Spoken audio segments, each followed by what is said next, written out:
ඔබ එකතු වී සිටින්නේ SL මිරර් ගෙනන විශේෂාංග පොඩ්කාස්ට් එක සමගයි. අද අපි කතා කරන්නේ සෞදි අරාබිය විසින් ආරම්භ කළ කැමල් පාස්පෝර්ට් හෙවත් ඔටුවන් සඳහා නිල ගමන් බලපත්‍ර ලබා දීම ගැනයි. සංස්කෘතික සංකේතයක් ලෙස සලකන ඔටුවන් නවීන නියාමන සහ ඩිජිටල් පාලන ක්‍රම සමග සම්බන්ධ කරමින් විෂන් 2000 ස්ථිර වැඩසටහන යටතේ සෞදි රජය ගෙන ඇති මෙම පියවර සරල අදහසකට වඩා ආර්ථික, වාණිජ සහ නීතිමය වැදගත්කමක් දරයි. එහෙවනම් ඔටුවන්ට පාස්පෝර්ට් නිකුත් කිරීමේ සැබෑ අරමුණ කුමක්ද? එය සෞදි ආර්ථිකයට සහ ජාත්‍යන්තර වෙළඳ පද්ධතියට කෙසේ බලපායිද? අද SL මිරර් සමග ඒ ගැන විග්‍රහ කර බලමු. අයි ඔටුවෙකුට පාස්පෝර්ට් එකක් ඕන වෙන්නේ. මේක විහිළුවක පටන් ගන්නමක් වගේ නේද? ඕ ඇහුවම hina යනවා. ඒත් මේක ඇත්ත කතාවක්. සෞදි අරාබිය මේක දැන් ඇත්තක් කරලා තිනවා. ඒක තමයි. ඉතින් අද අපි මේ ගැන ගැඹුරින් හොයලා බලන්න පාවිච්චි කරන්නේ අපිට ලැබුණු ප්‍රවෘත්ති වාර්තා වගේක්, සෞදි රජයෙන් නිකුත් කරපු නිල නිවේදන කිහිපයක් සහ වීඩියෝ පිටපතක්. අපි බලමු මේ ඔටු පාස්පෝර්ට් එක පිටිපස්සේ තියෙන ඇත්තම කතාව මොකක්ද සහ මේකෙන් අද සෞදි අරාබිය ගැන අපිට මොනවද ඉගෙන ගන්න පුළුවන් කියලා. මං මූලාශ්‍ර ටික කියවගෙන යද්දී තේරුනේ මේක කොච්චර ගැඹුරු කතාවක්ද කියලායි. මේකේ න්යායලගේ දහස් ගණක් පරණ සම්ප්‍රදායකුයි අනාගතය ගැන තියෙන ලොකු සැලැස්මකුයි එක තැනකට එකතු වෙනවා. නිකම්ම හැඳුනුම් පතක් දෙනවට වඩා සෑහෙන එහා ගිය දෙයක්. අනිවාර්යෙන්ම. හරි. එහෙනම් මුලින්ම බලමු මේ කියන පාස්පෝර්ට් එක ඇත්තදම මොන වගේ එකක්ද කියලා. ඒක සාමාන්‍ය මිනිස්සුන්ගේ පාස්පෝර්ට් එකක් වගේ පොතක්ද? ඔව්. ඒක කොළ පාට කවරයක් තියෙන පොඩි පොතක්. උඩින්ම සෞදි අරාබියේ රාජ්‍ය ලාංඡනය තියෙනවා. ඒක එක්කම රත්තරම කෝටෙන් කහක ලස්සන ඔටුවකගේ රූපයකුත් තියෙනවා. හැබැයි එකක් පැහැදිලි කරන්න ඕනේ. මේක අරගෙන ඔටුවන්ට ජාත්‍යන්තර ගෝන් ගමන් යන්න බෑ නේද? කොහෙත්ම නෑ. හිතන්නකෝ එහෙම වුණා නම් ඔටුවෙක් පැරිසයට ගිහින් අයිෆෙල් ටවර් එක ගාව සෙල්ෆියක් ගන්නවා. ඒක වෙන්නේ නෑ. ඒක වැදගත් කරුණක්. මේකේ අරමුණ ඒක නෙවෙයි. ඔව්. මේක ඇත්තකම සවිස්තරාත්මක ඩිජිටල් හැඳුනුම් පතක්. මූලාශ්‍රවලේ තියෙන විදිහට මේකේ ඇතුලේ තියෙන තොරතුරු දැක්කම තමයි වැඩේ බරපතලකම තේරෙන්නේ. මොනවාද ඒ තොරතුරු? හැම ඔටුවෙකුගෙම සමට යටින් මයික්‍රොචිප් එකක් සවි කරලා තියෙනවා. ඒකට ආදාළ අනන්‍ය අංකය මේ පාස්පෝර්ට් එකේ තියෙනවා. හරි. ඒකට අමතරව වෙනම පාස්පෝර්ට් අංකයක්, ඔටුවාගේ නම, ඉපදුන දවස, ඉපදුන තැන. ඒ කියන්නේ හරියට අපේ උපැන්න සාතිකයේ වගේ විස්තර ටිකක්. හරියටම. ඊගත් වඩා දේවල් තියෙනවා. ඔටුවාගේ වර්ගය, ස්ත්‍රී පුරුෂ භාවය, ඇඟේ පාට වගේ දේවලුත් ඇතුළත්. සම්පූර්ණ විස්තරයක්. තෙනුයි වම් පැත්තෙනුයි ගත්ත ඡායාරූප දෙකත් මේකට අමුණනවා. ඡායාරූපත් එක්කමද? එතකොට මේක නිකම්ම දත්තේ කොටුවක් නෙවෙයිනේ, සම්පූර්ණ දෘශ්‍ය වාර්තාවක්. ඔව්. ඒත් මම හිතන විදිහට මේකේ තියෙන වටිනාම සහ වැදගත්ම කොටස තමයි අන්තිමට තියෙන විශේෂ වගුව.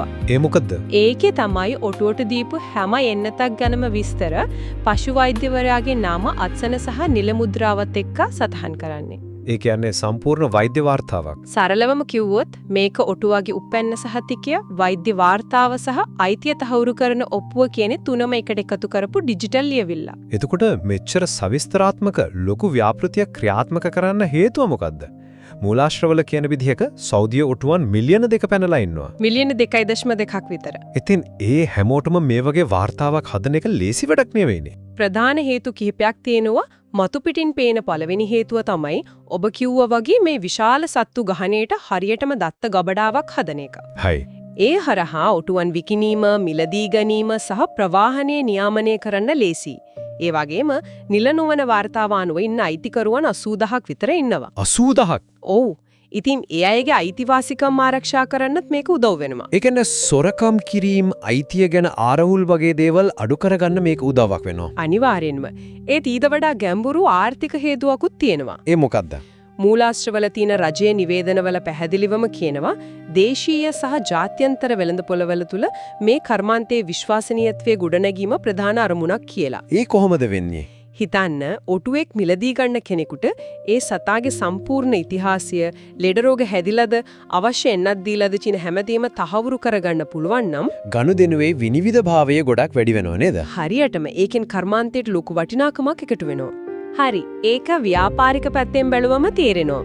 ඒත් මම මූලාශ්‍ර කියවදී දැක්කා මේකට තවත් පුදුම හිතෙන හේතුවක් තියෙනවා. ඔය තමයි ඔටුවන්ගේ රූපලාවන්‍ය තරංග. මට නම් මේක ඇහුනම යටටම ඔටුවන්ට රූපලාවන්‍ය තරංග තියෙනවද? ඔව් තියෙනවා.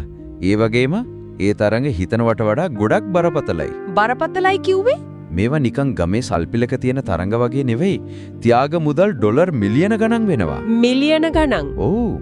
ඉතින් දිනන්න තියෙන අවස්ථාව වැඩි කරගන්න සමහර අයිතිකරුවන් වංචා කරනවා. වංචා කරනවා මොන වගේ දේවල්ද? මූලාශ්‍රවල කියන විදිහට දිනන්න නම් ඔටුවාගේ තොල් ලොකුවට එල්ලිලා වගේ තියෙන්න ඕන. බෙල්ල දිග වෙන්න ඕන. හරි.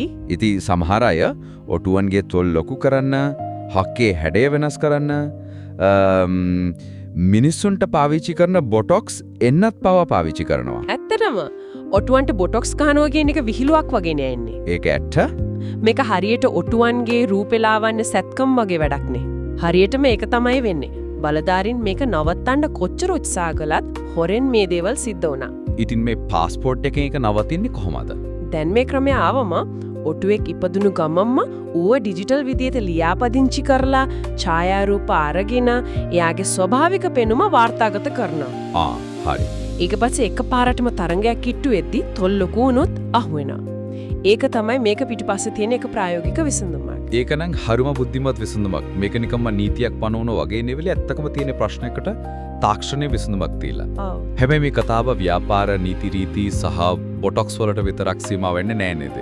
ඔටුවා කියන්නේ සෞදි සංස්කෘතිය සහ අනන්‍යතාවයේ කොච්චර ලොකු කොටසක්ද? අනිවාර්යයෙන්ම කාන්තාරයෙන් නැව් කියන නමෙන්ම ඒක තේරෙනවනේ. ඔව්. ඒ සංස්කෘතික බැඳීම අපි හිතනවට වඩා ගොඩක් ගැඹුරුයි, ගොඩක් පාරණයි. මූලාශ්‍රවල තියෙන පුදුමම හිතෙන තොරතුරක් තමයි සෞදි අරාබියෙන් හමු වුණු පුරාණ ශෛලමය ඔටු කැටයම් ගන්න තියෙන විස්තරය. මම ඒක දැක්කා. ඒක ඇත්තකම පුදුමයි. ඒ කැටයම් කොච්චර පරණයි කියලාද කියන්නේ?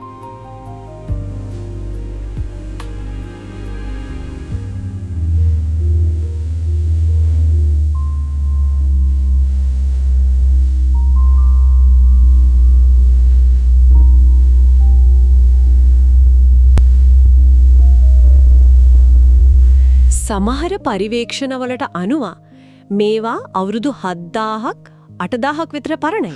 මොකක්? අවුරුදු 8000ක්. ඔව්.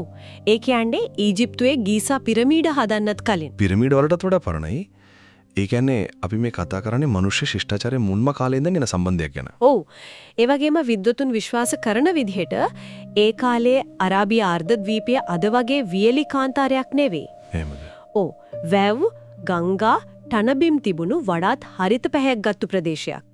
ඉතින් ඒ කාලේ ජීවත් වුණු සංචාරක ගෝත්‍රිකයන් එකිනෙකා හමු වෙන තොරතුරු හුවමාරු කරගන්න පොදු ස්ථාන විදිහට මේ ඔටු කෙටයම් තියෙන තැන් පාවිච්චි කරන්න ඇති කියලා සැලකෙනවා. ඒ කියන්නේ ඊ බැඳීම එච්චරටම පරණයි. ඔව්. එතනින් පටන් අරන් పూర్ව ඉස්ලාමීය කාව්‍යයේ ඉඳන් ඉස්ලාමීය ඉතිහාසය දක්වාම එනවා. උදාහරණයක් විදිහට මොහම්මද් නබිතුමා සතුව හිටපු කස්වා කියන ඔටුවා ඉතිහාසය ගොඩක් ප්‍රසිද්ධයි. ඉතින් මේ හැමදේම එකට එකතු කරාලාම මේ ඔටු පාස්පෝර්ට් ව්‍යාපෘතිය කියන්නේ නිකම්ම නීතියක් නෙවෙයි. මේකෙන් මේ පෞරාණික සංස්කෘතික සංකේතය නූතන තාක්ෂණයත් එක්ක එකතු කරලා ඊටත් වඩා ලොකු දෙයක් එක්ක සම්බන්ධ කරනවා. ඒ තමයි සෞදි අරාබියේ විෂන් 2030 කියන දවන්ත සැලැස්ම. හරියටම.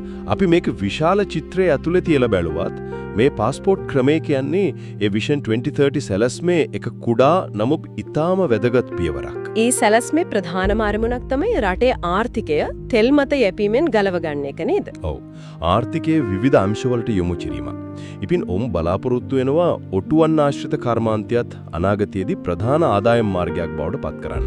ඔටුවන් ආශ්‍රිත කර්මාන්තයක් කිව්වම ඒකෙන් මොනවද ඇත්තටම අදහස් වෙන්නේ? නිකම්ම ඔටුවන් විකිණීම සහ තරඟ විතරක්ද? කොහෙත්ම නෑ. මූලාශ්‍රවල මේකට හරිම අපූර්ව උදාහරණ තියෙනවා. එකක් තමයි සවානී කියන සමාගම. සර්වානී. ඔව්. ඕන් කරන්නේ ඔටු කිරි සහ ඒ ආශ්‍රිත නිෂ්පාදන. ඔටු කිරි. මම අහලා තියෙනවා ඒක හරිම පෝෂදායී කියලා. ඔව්. සවානි සමාගම ඔටු කිරි කිරිපිටි විතරක් නෙවෙයි ඔටු කිරි වලින් හදපු අයිස්ක්‍රීම් පවා නිෂ්පාදනය කරනවා. ඔටු කිරි අයිස්ක්‍රීම්. ඔව්. දැනටමත් ඔවුන්නේ නිෂ්පාදන රටවල් 25කට අපනයනය කරනවා. ඒක නම් පුදුමයි. ඒ කියන්නේ සම්ප්‍රදායික සම්පත කොහොමද නූතන ගෝලීය නිෂ්පාදනයක් බවට පත් කරන්නේ කියලා පේනවා. තවත් උදාහරණ තිබුණා නේද? ඔව් අනික තමයි අබිල් කියන සන්නාමය. ඔවුන් අවධානය යොමු කරන්නේ ඔටු හම් සහ ලොම් පැත්තට. හම් සහ ලොම්. ඔව්. ඒවයින් ඇඳුම්, සුඛෝපභෝගී අත්බෑග් සහ පාවහන් නිෂ්පාදනය කරනවා. මූලාශ්‍රවල සඳහන් වෙන විදිහට ඔටුහම කියන්නේ කිඹුල් සමට පස්සේ තියෙන ශක්තිමත්ම සහ කල්පවතිනම සම්වර්ගයක්. ඒ කියන්නේ මේක ලොකු වෙළඳ පොලක් තියෙන ඉහළ වටිනාකමක් සහිත කර්මාන්තයක්. හරියටම. ඉතින් දැන් හිතන්න සවානී සහ අබීල් වගේ සමාගම් වලට මේ પાස්පෝර්ට් ක්‍රමය කොච්චර වටිනවද කියලා. ඒ කොහොමද? ඔවුන්ට තමන්ගේ නිෂ්පාදනයට යොදා ගන්නා ඔටුවාගේ සම්පූර්ණ ඉතිහාසය, සෞඛ්‍ය වාර්තා සහ පෙළපත පවා ඩිජිටල්ව තහවුරු කරන්න පුළුවන්. සොරතා සතුන්ට විශේෂයෙන්ම බල්ලන්ට බලලුන්ට යුරෝපා සංගමය ඇතුලේ ගමන් කරන්න මේ වගේ પાස්පෝර්ට් තියෙනවා. ඔව් ඒක අලුත් දෙයක් නෙවෙයි. ඒත් මූලාශ්‍රවල අවධාරණය කරන විදිහට ආර්ථිකමය වටිනාකමක් තියෙන පශු සම්පතක් වෙනුවෙන් මෙච්චර මහ පරිමාණයෙන් මේ වගේ ක්‍රමයක් ක්‍රියාත්මක කරන එක ඇත්තටම අලුත් දෙයක්. ඔව් ඒක තමයි මේකේ නව්‍ය බව. මේකේ නෝන් කරන්නේ තමන්ගේ පාරම්පරික සම්පතක් 28 වෙනි සියවසේ ගෝලීය ආර්ථිකයට සූදානම් කරන එකේ. එහෙමනම් අපි මේ කතා කරපු දේවල් එකට එකතු කළොත් සෞදි අරාබියේ මේ ඔටු પાස්පෝර්ට් එක කියන්නේ එක දෙයක් නෙවෙයි එකම වෙලාවේ වැඩ ගොඩක් කරන දෙයක්. එක පැත්තකින් ඒක වෙළඳාම නියාමනය කරන මෙවලමක්, තවත් පැත්තකින් රූපලාවන්‍ය තරඟවල බොටොක්ස් වංචාවට එරෙහිව යොදපු ආයුධයක්. ඊ අතර මේක ඔවුන්ගේ අවුරුදු දහස් ගාණක් පරණ සංස්කෘතික උරුමය ආරක්ෂා කරන සංකේතයක්. මේ හැමදේටම වඩා තෙල්වලින් තොර ආර්ථික අනාගතයකට දොරක් කරින යතුරක්. ඇත්තටම ඔබ දන්නවද මේ මූලාශ්‍ර ඔක්කොම කියවුවට පස්සේ මගේ හිතේ රැඳුණු පුදුම හිතෙනම කාරණය මොකද්ද කියලා. මොකද? අපි කලින් කතා කරපු මේ පෞරාණික ඔටු කැටයම් ඒවා නිර්මාණය කරලා තියෙන්නේ කාන්තාරයේ තවමත් හරිත පැහැයෙන් ජීවෙන් පිරුණු යුගයක. ඔව් සම්පූර්ණයෙන් වෙනස් පාරිසරික තත්ත්වයක යටතේ. ඒක තමයි අද වර්තමාන වියලි කාන්තාර පරිසරය තුල ඔටුවන් කළමනාකරණය කරන හදපු මේ ඩිජිටල් පද්ධතිය ඒ රටේ දැවැන්ත පාරිසරික සහ ආර්ථික විපර්යාසයන් ඉලක්ක කරගත් අනාගත දැක්මක කොටසක් විදියට නවීකරණය කරනවා. ඒක හරිම පුදුම හිතෙන පරස්පරයක්. ඉතින් කෙනෙකුට මෙහෙම හිතන්න පුළුවන් ලෝකයේ පුරාම රටවල් තෙල් ගලංගුරු වගේ දේවල් වලින් මිදිලා අලුත් ආර්ථිකයන් ගොඩනගන්න උත්සාහ කරනකොට අනාගතයේදී මේ විදිහක ඩිජිටල් කරණයට එහෙම නැත්නම් પાස්පෝර්ට් එකක් ලැබෙන්න ඉඩ තියෙන තවත් මොන වගේ පෞරාණික සම්ප්‍රදායන් හෝ ස්වභාවික සම්පත් ලෝකේ වටේටම තියෙනවද?